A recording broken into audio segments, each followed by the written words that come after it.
There comes a time in every serious practice when the question appears, what is the point? You told the truth, and it cost you. You kept your word when it would have been easier to bend it.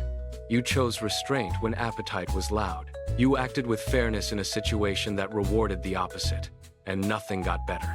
No one thanked you. The outcome still disappointed. The world continued, indifferent. In that quiet aftermath, a heavier thought settles in.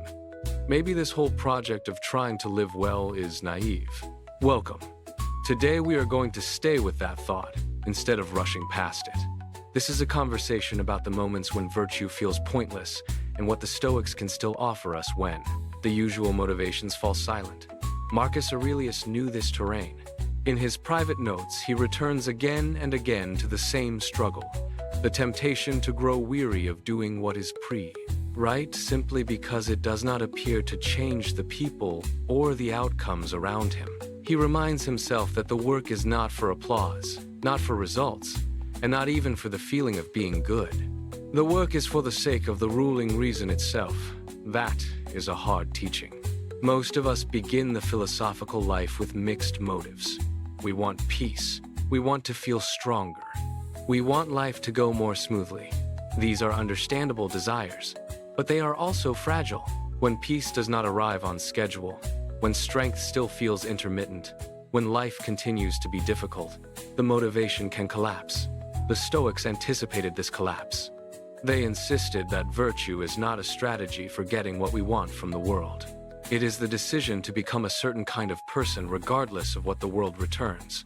Epictetus put it bluntly, the goal is not to have things go well, but to do well whatever happens. This distinction matters most precisely when things are not going well. When virtue feels pointless, we are usually measuring it by the wrong scale. We are looking for external confirmation, improved circumstances, recognition, a sense of cosmic fairness. Stoicism asks us to abandon that scale. The only reliable reward of a virtuous act is that you did not betray yourself. That may sound small. In the moment of fatigue, it can feel like nothing at all. Yet over a lifetime, it becomes the difference between a scattered existence and a coherent one. Consider the alternative. If we only act with integrity when it is likely to pay off, then our character becomes contingent. We become good when it is convenient and calculating when it is not. That is not freedom. That is a more sophisticated form of dependence on outcomes. The Stoic path accepts a colder truth. You may do what is right and still lose. You may speak honestly and still be misunderstood. You may live simply and still face hardship. None of that cancels the worth of the choice. The worth was never located in the result. So what do we do in the season when this feels impossible to believe? First, we stop demanding that the practice feel inspiring. Some days it will feel dry, mechanical, even empty. Showing up anyway is itself part of the training. Second, we return to the smallest available act of integrity. Not the grand gesture, the next clear choice, the next refusal to self-betray.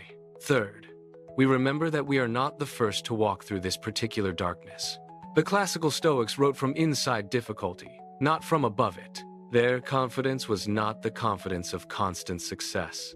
It was the confidence that the alternative, abandoning the attempt to live by reason, would cost them something even more essential than comfort. When virtue feels pointless, the question is not whether the world will finally reward you. The question is whether you will still choose to be the kind of person you respect when no one is watching, and nothing is guaranteed. That choice remains available, even now, especially now. If this episode met you in a dry season, do not force yourself to feel encouraged. Just let the reminder sit with you. The work is still yours to do, and the standard still belongs to you. Until next time. If you enjoyed this video, please like and subscribe. Thank you.